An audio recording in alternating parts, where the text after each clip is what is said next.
एकनाथ शिंदे राज ठाकरे भेट, शिवसेना मनसे एकत्र येणार का? राजकीय वर्तुळात चर्चांना उधाण. नॅशनल हेराल्ड प्रकरणी ईडीकडून चार्जशीट दाखल, राहुल गांधी सोनिया गांधींचं चार्जशीटमध्ये नाव. 25 एप्रिलला होणार सुनावणी. राम मंदिर बॉम्बनं उडवण्याची धमकी, तामिळनाडूहून धमकीचा ईमेल.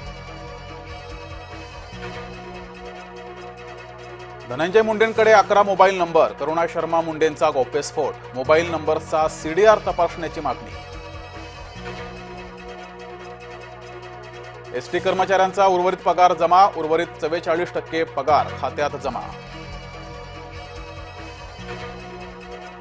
बीडपेक्षाही भयंकर सिंधुदुर्गची अवस्था, माजी आमदार वैभव नाईकांचा आरोप. सिद्धिविनायक बिडवलकरच्या हत्येप्रकरणी नाईक आक्रमक.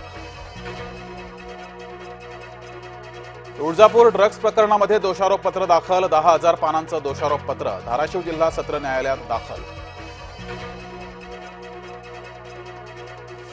पुण्यातील उद्योगपतीची बिहारच्या पाटण्यात हत्या, लक्ष्मण शिंदेंची गळा दाबून हत्या. स्वस्तात मशिनरी खरेदीसाठी गेले होते बिहारला. ससून रुग्णालयाचा अहवाल येण्यास अवधी लागणार, जिल्हा मेडिकल बोर्डाचे अध्यक्ष यल्लप्पा जाधव यांचं स्पष्टीकरण.